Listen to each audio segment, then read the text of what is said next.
Hi, I'm Chris Salinas, and today I'm going to talk about our paper, History Filtering in Imperfect Information Games, Algorithms and Complexity, which is joint work with Douglas Rebstock, Nathan Sturdivant, and Michael Burrow.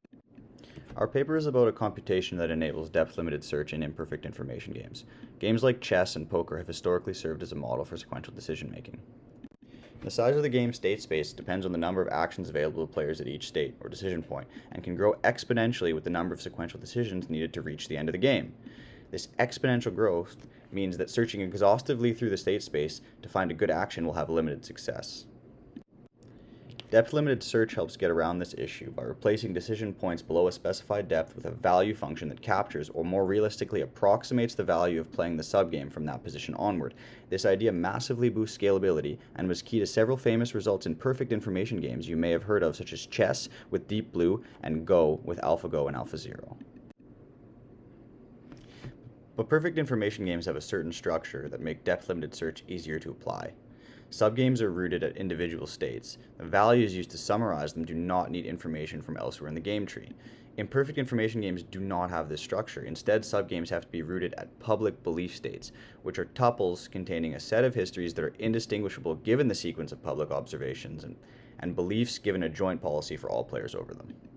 History filtering, as we call it, is the computation of the histories and their associated probabilities given the public observation sequence and joint policy.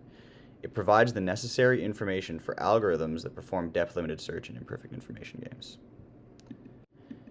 History filtering can be considered a type of belief state modeling, which has been studied in numerous areas before, including stochastic control, learning in decentralized POM-DPs, multi-agent reinforcement learning, and card game AI.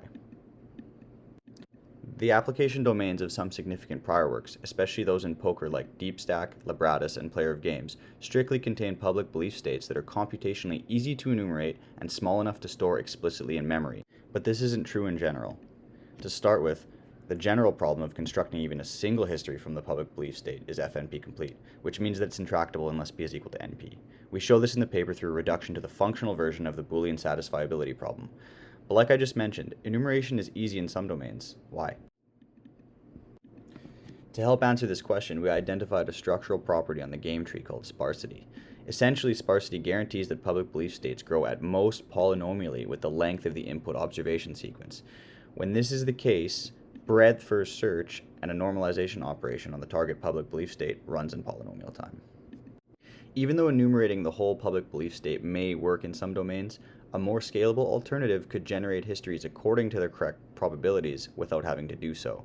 We propose a method based on Markov chain Monte Carlo that does so by simulating random walks on a Markov chain where the state space is the set of histories in the PBS and the transition probabilities are constructed such that the chain's stationary distribution is equal to its joint range. Given an observation sequence and joint policy, our approach has two main requirements. One is a construction algorithm for computing any history that produces the observation sequence and is reachable via the policy. This algorithm can be deterministic. And two is a neighbor generation algorithm that leads to irreducibility in the Markov chain. In other words, any history with non-zero reach probability in the public belief state must be reachable from any other such history within multiple applications of the neighbor generation algorithm. In OHEL, a single history can be constructed given an input observation sequence using an algorithm for integer max flow. Starting with a source and sink, we add a vertex for every suit and one for every player in the game. From the source, we add edges to the suit vertices with capacity equal to the number of private cards that need to be dealt to the player in that suit. We connect the player vertices to the sink using edges with capacity equal to the number of private cards that need to be dealt to that player. And finally, the suit vertices are connected to the player vertices if and only if that specific player can possibly hold cards from that specific suit. We call the resulting flow values of these internal edges the suit length assignment, and from it we can quickly and easily construct a history that produces the input observation sequence. Neighbor generation also uses the idea of suit length assignments. We can compute one like this using the history associated with the current state in the Markov chain. Here the rows represent players and the columns represent suits. We can swap individual units between columns to change the number of cards from a certain suit dealt to a specific player. Individual swaps can cause column sums to change, so we proceed making multiple swaps in a ring-like fashion until the original column sums are restored and a new suit length assignment is found.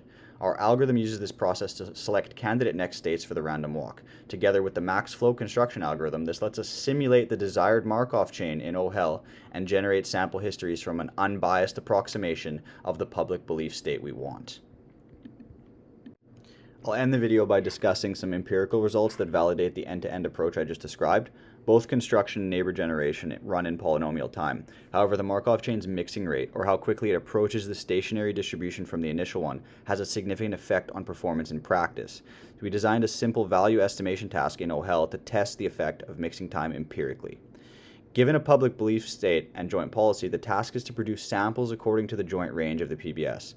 We compare against the baseline of important sampling, and on this example PBS of size around 500,000, we see that a burn-in of 20 closely matches the Monte Carlo estimate obtained by a cheating algorithm that samples from the true distribution.